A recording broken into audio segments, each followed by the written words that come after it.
শরতের এক স্নিগ্ধ ভোরে পৃথিবীতে এসেছিলেন, পরপারে পাড়ি জমালেন কুয়াশা মাখা আরেক ভোরে। পৃথিবী তখন দ্বিতীয় বিশ্বযুদ্ধ শেষে মাত্র কয়েকদিনে পড়েছে। দিন কয়েক আগে জাপানে ঘটে গেছে আমেরিকার আণবিক বোমার হত্যাযজ্ঞ।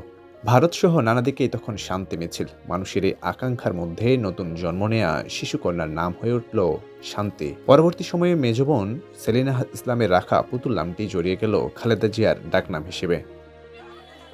বর্ণাঢ্য এক রাজনৈতিক যাত্রা শেষে সবাইকে কাঁদিয়ে দুনিয়ার মায়া ত্যাগ করেন আপসীন নেত্রী। বিএনপির চেয়ারপারসন ও সাবেক প্রধানমন্ত্রী বেগম খালেদা জিয়ার মৃত্যুর সংবাদ ছড়িয়ে পড়ার পর থেকেই নয়াপল্টনে দলের কেন্দ্রীয় কার্যালয়ে জড়ো হন হাজার হাজার নেতাকর্মী।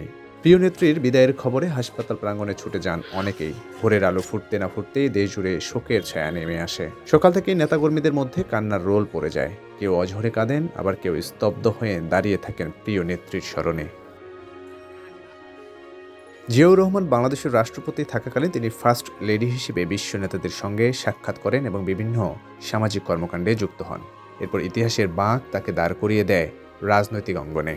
সেই থেকেই বাংলাদেশের সংসদীয় ইতিহাসে কোনো আসনে পরাজিত না হওয়ার অনন্য রেকর্ডের অধিকারী খালেদা জিয়া। 1991 থেকে 2008 সাল পর্যন্ত প্রতিটি নির্বাচনে যে কয়টি আসনে দাঁড়িয়েছেন তার সবকটিতেই জয়লাভ করেছেন।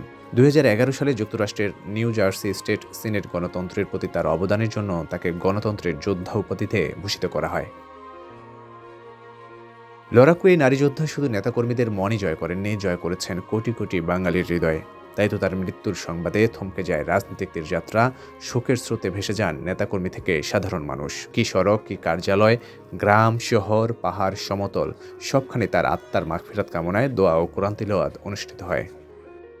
গৃহবধূ থেকে দেশের প্রথম নারী প্রধানমন্ত্রী হয়ে ওঠার তার এই যাত্রা ছিল নিরবচ্ছিন্ন সংগ্রামের ইতিহাস।